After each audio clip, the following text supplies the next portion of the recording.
Captain Eddie here for Woodturning 101. It's time we got to talking about Jaws. No, not the movie with the big fish and all that stuff. I hadn't seen it and never will. I like going in the water. But we're going to talk about Jaws. You want to know more?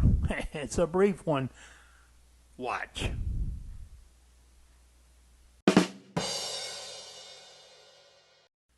Woodturning 101.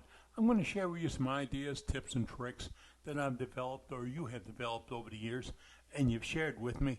And I kind of like some of them, so those I'm going to share with you. Even some of the weird ones I'll share with you.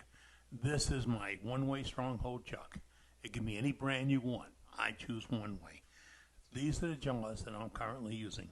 These are profile jaws, my preferred ones. I'll tell you more about that in a second. But how you hold something matters on what type of jaws you use and how you set them up. So I'll put this back in, and I have several one-way strongholds. I bought them from an estate sale, and I cleaned them up. And one day we're going to sit down and talk about how to clean them up, maintenance them, and not oil them. Okay, but let's talk about jaws. I want to hold this piece. See, I had a mortise cut in here one time, and that was the perfect size to set up some jaws in and open. Perfect size, that's key. And open, because then I want to get the maximum grip I can get from the jaws I am using. And you can pick up jaws all kinds of sizes and styles and all this stuff. Most at the trade shows they have somebody that's got a million different chucks. Watch, make sure they fit your jaws fit the chuck. Okay, now I want to hold that, or I want to grab onto a tenon. And I had a tenon, but I used it for a glue block yesterday. Oh well, let's get the wipe dry board out. Now, are we high tech? Okay, this is a profile jaw. Now, this is also a profile jaw. Now, let me see if I put it up here. Maybe we can zoom in and get a little better look at it. Yeah, maybe that's it. Yeah, this is a profile jaw. Now, this one, just like the drawing, it's got a flat going in, a flat going out. There are no ridges, bumps, grooves, or anything else in it. It is smooth on both sides. Now, what I like about the profile is I get better bonding, and I don't get the marks from the ridges and such. So I can grab on the outside of a tenon, I can grab inside of a mortise. And I can open it up, and if I get a little bit of slip, I'm not going to see the marks. That's why I like it. Now here's the standard. Where's that? Right there's the standard. The standard is here. Now the standard has got grooves on the inside and out. 5 grooves on the inside, 2 on the out. Okay, and these grooves bite into the material that you're turning. Bite into the material you're turning. You see the grooves on the bottom and the ones for the top when you open up. For novice turners or not too sure turners, that'll give you a little added grip. Okay. Sometimes it's good, sometimes it's bad. All right, and then this is a spigot chuck. Now here's my spigots. Now the difference in all these others, this is made to go into something rather small. I think I can get it into a 1-inch opening, so I can drill a 1-inch hole into a piece with a bit or forcing a bit or whatever, and then I can put this inside and open it up and get pretty good bearing. Or I can on the inside, I can go ahead and grab onto something as small as a 3/8-inch dowel. Now I have a set of these that will even close smaller than a 3/8 dowel. And I have a box full of bits of chucks here. I mean a box full. I have number 1s that are smaller, number 2s, number 3s, number 4s, all the way up to jumbo jaws and plates and all that. And they all fit on one chuck. Now that's why I standardized into one ways when I had the opportunity, because I can use the same key on 4 or 5 chucks. So my key hangs out right here, and I have my little pool noodle around it so it stands out a little bit. But I can change the jaws for what I want to hold. Now, I'm kind of silly. I have 4 chucks. So all of them have different size jaws on them, different purpose jaws on them. And that is, so I don't like changing jaws. I don't give a darn about those snap-on, snap-offs. I really worry about them too. I worry about dirt hindering the snap-on, snap-off. Okay, but when I change jaws, I'm changing it for the use and the material that I'm going into.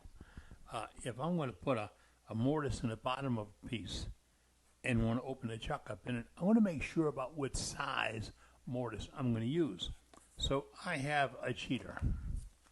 Now, oh wow, I'm picking up all kinds of stuff here on a magnet.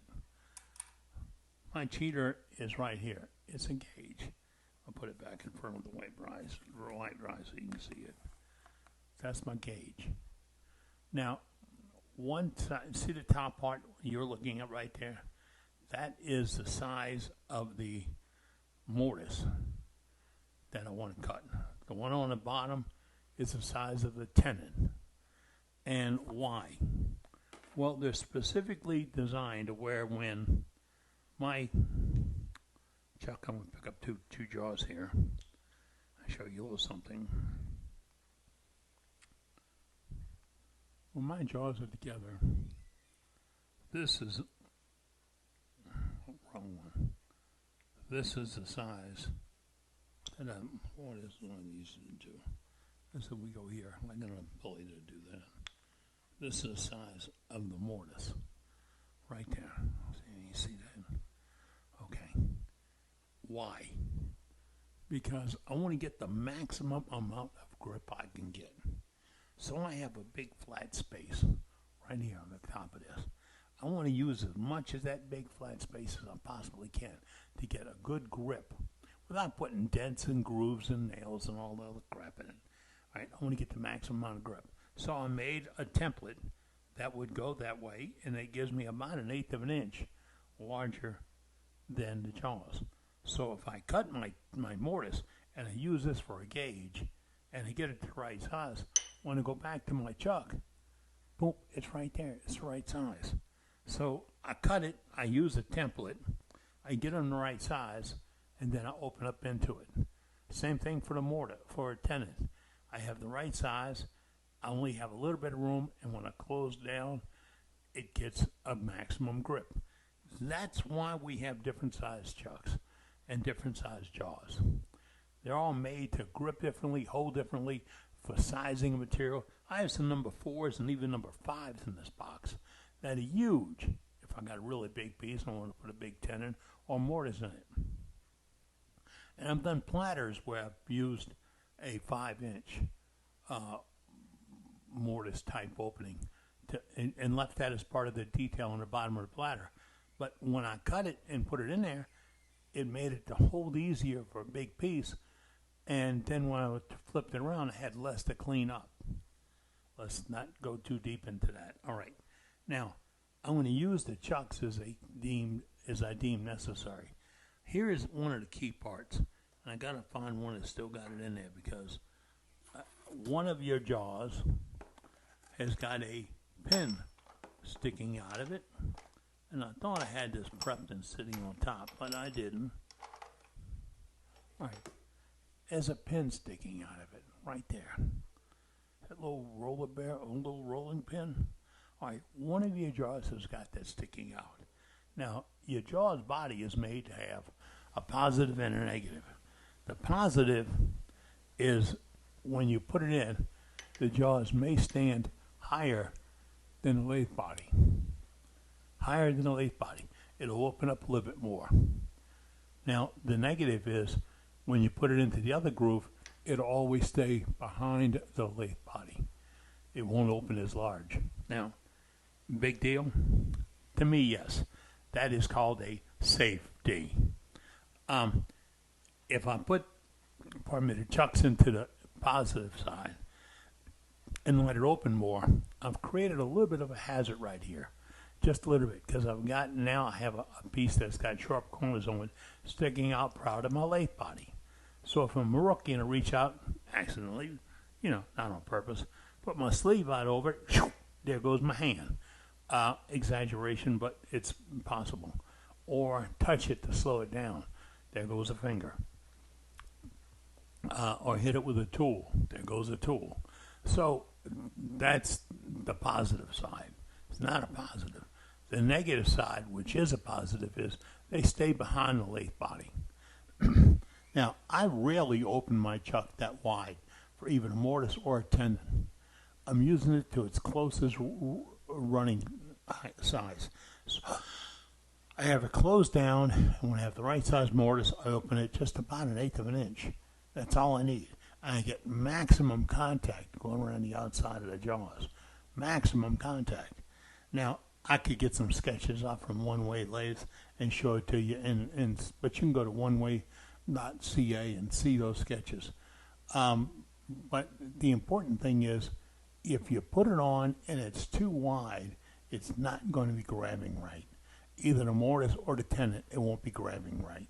So size the tenon and the mortise to fit, and then use the chuck in the right. If you have a good fit, you're going to get safer work, better work. What you're doing is not going to get you hurt. So jaws are an important part of this.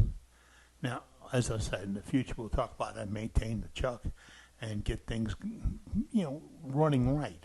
No oil. Do not oil this chuck. No oil. Why? Over here, you're generating dust and dirt and splashes of oil and finishing all that. Over here, you have a big freaking magnet. And all this stuff manages to go right into that chuck. All of it. So when your chuck starts acting up and not working right, you got to fight it. It's dirty. We'll talk about it in the future. Well, Woodturning 101 wanted to talk about Jaws. Not the movie, Jaws. If I can help you in any way whatsoever, drop me an email or a note and let me know. Otherwise, Woodturning 101 is the class we're going to be teaching. More coming up soon. Until then, get out in your shop with a chuck. Start making shavings.